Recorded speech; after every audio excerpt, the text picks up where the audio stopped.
और निम्नलिखित में से हैलोजन तत्व की पहचान आपको करने की इसमें से हैलोजन तत्व कौन सा है।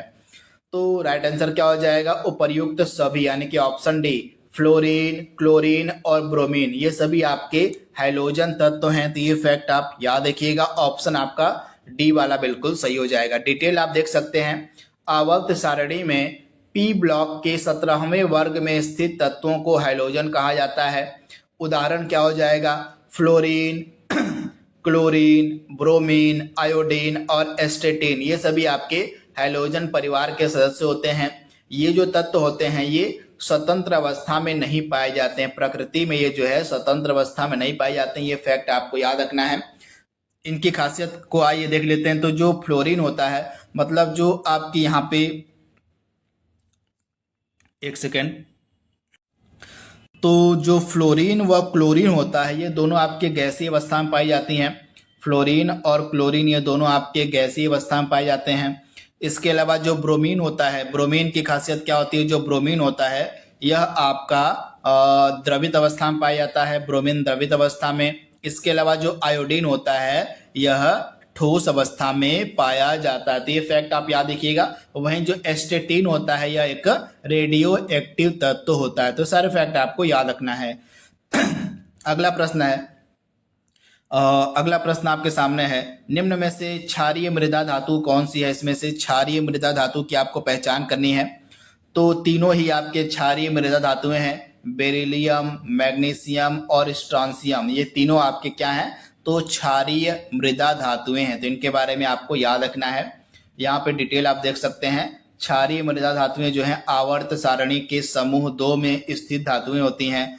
उदाहरण आपका हो जाएगा beryllium, magnesium, calcium, strontium, barium और रेडियम, ये सभी क्या हैं, तो क्षारीय मृदा धातुएं होती हैं। अगला प्रश्न है, निम्नलिखित में से कौन सा तत्व शरीर में हड्डियों के विकास के लिए मूलभूत तत्व माना जाता है। तो मनुष्य के शरीर में हड्डियों के विकास के लिए मूलभूत तत्व होता है कैल्शियम, यानी कि ऑप्शन बी आपका बिल्कुल सही हो जाएगा, कैल्शियम।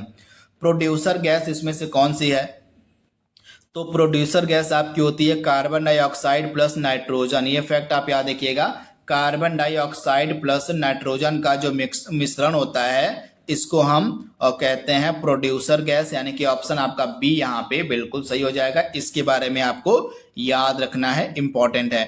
वहीं जो हाइड्रोजन गैस होती है और कार्बन मोनोऑक्साइड गैस होती है, इनका मिश्रण क्या कहलाता है, तो CO यानी कि कार्बन मोनोऑक्साइड और H2 यानी कि हाइड्रोजन, इन दोनों गैसों के मिश्रण को हम क्या बोलते हैं, जल गैस बोलते हैं। ये फैक्ट आप याद रखिएगा, इनके मिश्रण को हम जल गैस कहते हैं। तो सारे फैक्ट आप याद रखिएगा। वहीं कार्बन डाइऑक्साइड, यहाँ पे कार्बन डाई नहीं होगा, कार्बन मोनोऑक्साइड, यहाँ पे सी वाला आपका ऑप्शन होगा, यहाँ पे कार्बन मोनोऑक्साइड वाला, सॉरी यहाँ पे आप करेक्ट कर लीजिएगा। जो कार्बन मोनोऑक्साइड है यानी कि आपका कार्बन मोनोऑक्साइड CO प्लस आपका N2 यानी कि नाइट्रोजन, इनके मिश्रण को हम क्या बोलते हैं, तो कार्बन मोनोऑक्साइड और नाइट्रोजन के मिश्रण को जो है प्रोड्यूसर गैस कहा जाता है। वहीं कार्बन मोनोऑक्साइड और जो हाइड्रोजन गैस है इसके मिश्रण को हम क्या बोलते हैं, तो कार्बन मोनोऑक्साइड और हाइड्रोजन के मिश्रण को जल गैस कहा जाता है। तो ये फैक्ट आपको क्लियर कर लेना है, याद कर लेना है। अगला प्रश्न आपके स्क्रीन पर है, तो यहाँ पे प्रोड्यूसर गैस वाला जो आंसर था इसको आप करेक्ट कर लीजिएगा। मैंने बताया आपको कि कार्बन मोनोऑक्साइड प्लस नाइट्रोजन इसके मुख्य अवयव होते हैं, किसके, तो प्रोड्यूसर गैस के। तो ये फैक्ट आपको याद रखना है। अगला प्रश्न है,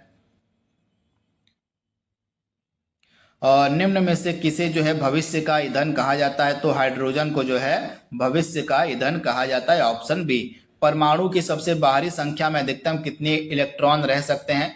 तो परमाणु की जो सबसे बाहरी संख्या होती है इसमें जो है अधिकतम कितने इलेक्ट्रॉन रह सकते हैं, तो अधिकतम जो है 8 इलेक्ट्रॉन रह सकते हैं, ऑप्शन सी आपका सही है।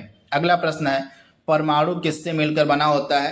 तो इलेक्ट्रॉन, प्रोटॉन और न्यूट्रॉन, इन तीनों से मिलकर बना होता है परमाणु, यानी कि ऑप्शन डी आपका सही हो जाएगा। इसमें से आपको नॉन मेटल कौन सा है उसकी आपको पहचान करनी है।